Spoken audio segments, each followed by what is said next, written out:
This event this morning is designed to launch the interim report of the Party's Commission on the Future of Ireland. And the Commission was established in July 2022 by Uachtarán Féin and the party leadership.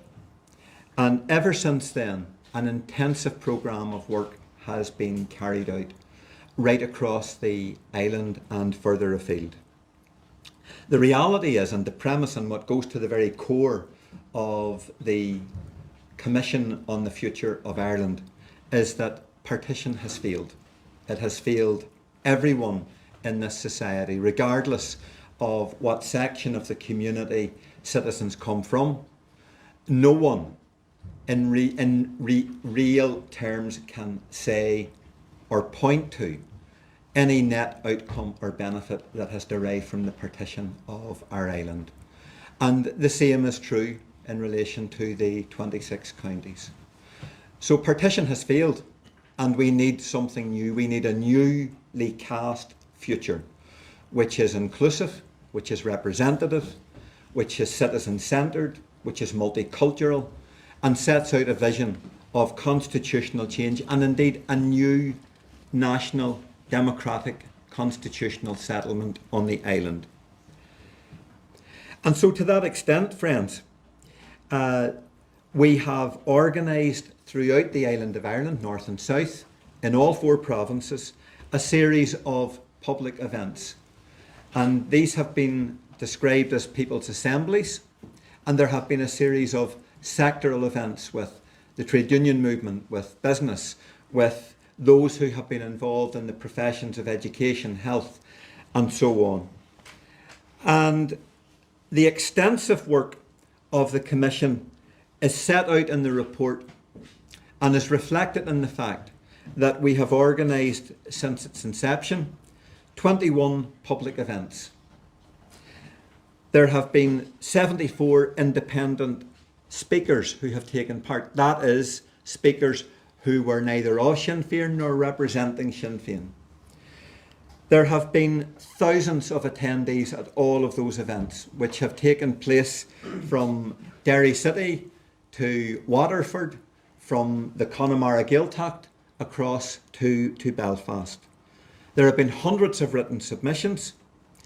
Very importantly, there has been participation, active participation, from within the Protestant section of our community. So those from a political unionist orientation have participated, and those from the alternative Protestant tradition have also been active participants. And we're very proud and feel very privileged that those citizens and those sections of our community felt empowered to come along and set out their views on the management of constitutional change here on the island.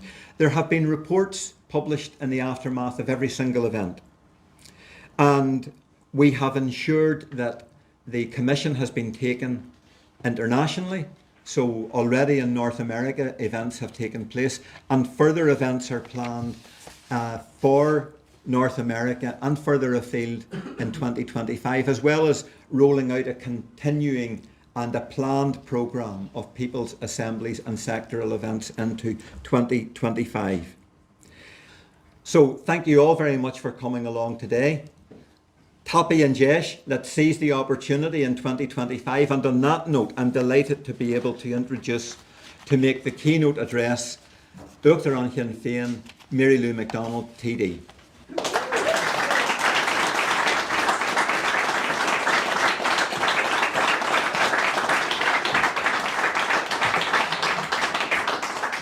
So, gur míle maith agah a cuairte agus táim ansásta bheith arás ansá email first. So thank you for that, Declan. I'm really delighted to be here for the launch of this really important report in the midst of the very important work that the Commission has carried out. And I want to commend that positive engagement. On the future of Ireland, as Declan has said, it's happened with community groups, with women's and youth organisations, with rural Ireland, with the business sector, leis an phobal Gaelach freisin with the Irish Language Committee, economists, academics, the wider public, including Northern Protestant, Unionist, Loyalist opinion also. I think this work has been enormously helpful in encouraging an optimistic discussion around constitutional change and Irish reunification. And the report reflects something very important, that people want to be part of this conversation on the future of Ireland, on the shape of the constitutional change and how best to navigate the next length of our journey to reunification. People like to be asked, and people are pleased to be part of this process of dialogue. They want to talk about how to build an inclusive future, one that gives every person, regardless of tradition, of background, of identity, an equal stake in the new Ireland that we will construct. And I think the breadth of the panellists from all sectors of society, including Unionist and Protestant voices, willing to participate in the People's Assemblies and the sectoral events is very, very encouraging. So I want to thank every single one of you who participated in these events, and of course to our own team within Sinn Féin who organised these really important commissions. The team are here today. I won't name you individually, you know who you are, but Gura Míle Míle Maithfidh Galéir. The People's Assemblies held by the Commission across the island created platforms and spaces for people of all backgrounds to voice and share perspectives, ideas, and to raise in a spirit of generosity the challenges that undoubtedly we will meet together.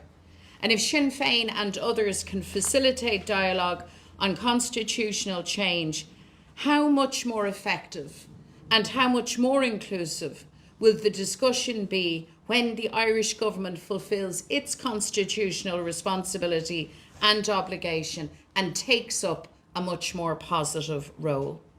I'm conscious that we're publishing this report today in the aftermath of the recent general election in the South. And Wednesday will see the highest number of Sinn Féin TDs in over a century enter the Dáil.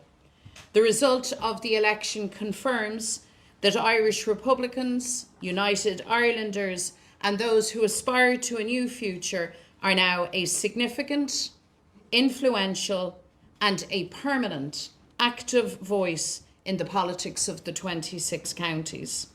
What the election showed very clearly is that the days of two parties controlling both government and opposition are gone and are not coming back. Sinn Féin is now an established and a very potent force in the South. And this is a scenario, remember, that many would have believed impossible a little over a decade ago. But now a new generation looks for government beyond Fianna Fáil and Fine Gael. And whilst we didn't get there this time, and that is a matter of disappointment to me and to all of us, I accept that we now have to work harder and do better to convince more and more people. But make no mistake, we will do that. We don't give up, we never will. And there is so much at stake, so much that we can achieve.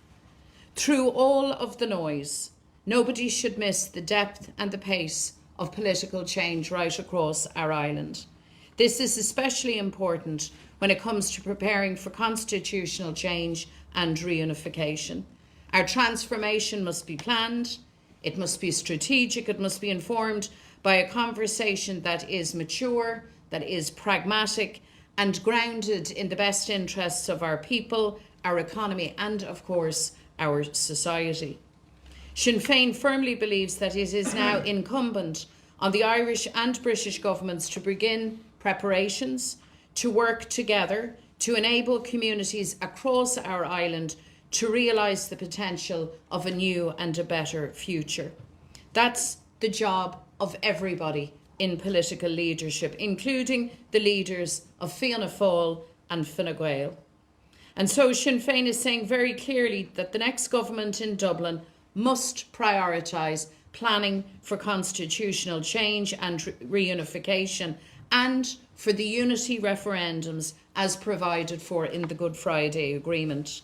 We have published practical, exciting steps that the next government should take to advance preparations for that future. Any programme for government agreed by the incoming administration must include preparation for constitutional change and include very practical steps that the incoming Taoiseach must drive. Must prioritise an open, mature, pragmatic conversation about the future. That means the urgent publication of a green paper on Irish unity. It means appointing a Minister for Reunification at the Department of An Taoiseach. It means setting up an Oireachtas Committee on Constitutional Change, and, of course, establishing an inclusive Citizens' Assembly on Unity. A Citizens' Assembly can be the forum for discussing ideas and perspectives on unity, facilitating debate on the shape of the future constitutional arrangements, and clarifying the social, the economic and the political challenges. Reconciliation and healing must be at the heart of the future. To unify our country must, of course, unify our people. And that is why a Citizens' Assembly must be a warm house for every citizen of every persuasion, a place where everyone can air their views in a spirit of generosity, respect and common purpose. Is say, a hen tu na heran an desh is fiar a tá aging bar achvana or nilon a winshamach agus rahunas a kinshu the cock. It's irresponsible of anyone in political leadership, especially those in the Irish government, to refuse to advance what is the most important conversation of a generation. And I think this report and the work behind it demonstrates what can be done when one party prioritises an open conversation about the future. Let's just imagine what is possible and what can be achieved and will be achieved when the government does likewise. Gurumila Mahu.